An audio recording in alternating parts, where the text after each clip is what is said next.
और अब बात मेरठ की भी करते हैं। मेरठ में दिन दहाड़े बदमाशों ने बैंक के बाहर लूट की वारदात को अंजाम दिया है। व्यापारी के सिर पर लोहे की रॉड से हमला करके बदमाशों ने नोटों से भरा बैग छीन लिया और फरार भी हो गए। अब घटना का सीसीटीवी फुटेज वायरल हो रहा है, जो इस वक्त आपकी टीवी स्क्रीन पर है। तो लूटपाट का सीसीटीवी फुटेज वायरल हो रहा है। ये जो तस्वीर आप देख रहे हैं, अब इसके आधार पर आगे की कार्रवाई शुरू की गई है। बैंक के बाहर से लूट की घटना को अंजाम दिया गया है। मामले की शिकायत कर दी गई है और पुलिस अब इस पूरे मामले की तफ्तीश कर रही है।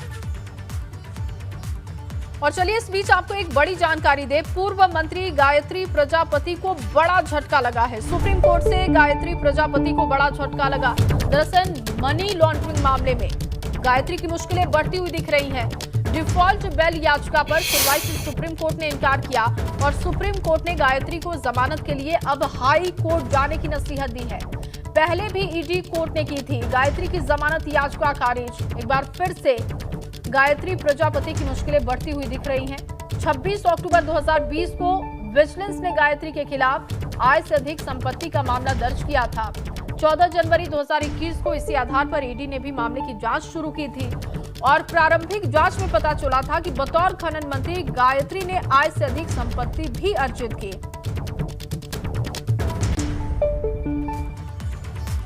और अब खबर गाजियाबाद से है, जहां गाजियाबाद के रिहायशी इलाके में एक तेंदुए का सीसीटीवी फुटेज वायरल होने के बाद हड़कंप की स्थिति है। लोग दहशत में हैं। इस बीच प्रशासनिक अधिकारियों और वन विभाग की टीम राजनगर क्षेत्र में मौके पर पहुंची।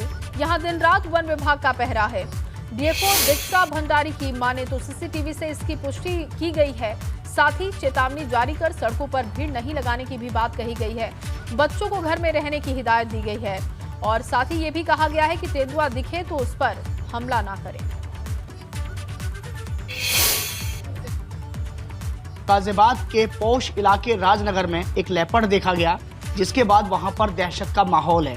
हमारे साथ दीक्षा भंडारी जी हैं, जो डीएफओ हैं गाजियाबाद की। बात करते हैं मैम, एक लेपर्ड देखा गया है जिसके बाद दहशत का माहौल है पोश इलाके राजनगर में। ये राजनगर वो पोश इलाका है जहां पर बड़े बड़े मंत्री रहते हैं, ब्यूरोक्रेट्स रहते हैं। तो लोगों का ये कहना है कि जो लेपर्ड को देखने के बाद वो काफ़ी डरे हुए हैं। तो उनका डर निकालने के लिए आप लोग क्या कर रहे हैं और लेपर्ड की छानबीन के लिए इस समय क्या ज़रूरी कदम उठाए जा रहे हैं फॉरेस्ट विभाग की तरफ से? जैसे कि आपने बताया, कल ही हमको ये सूचना मिली कि 17 तारीख को रात को 2:30 बजे करीबन एक महोदय हैं 13/10 सेक्टर में रहते हैं, जो उनके सीसीटीवी कैमरे में एक लेपर्ड कैप्चर हुआ।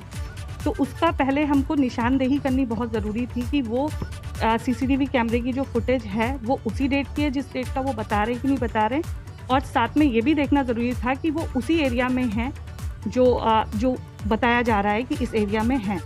तो जब निशानदेही हो गई तो फिर उसके बाद हमने सबसे पहले तात्कालिक जो हमारा स्टेप था वो ये था कि हमने वहाँ पे गश्त दिन की और रात की दोनों टाइम की लगा दी है। लोगों को सावधानी के लिए बताया गया है कि रात में अकेले ना निकलें, लाइट्स अपने कंपाउंड्स की जला करके रखें और कोशिश ये करें कि अपने खिड़की दरवाजे बंद रखें।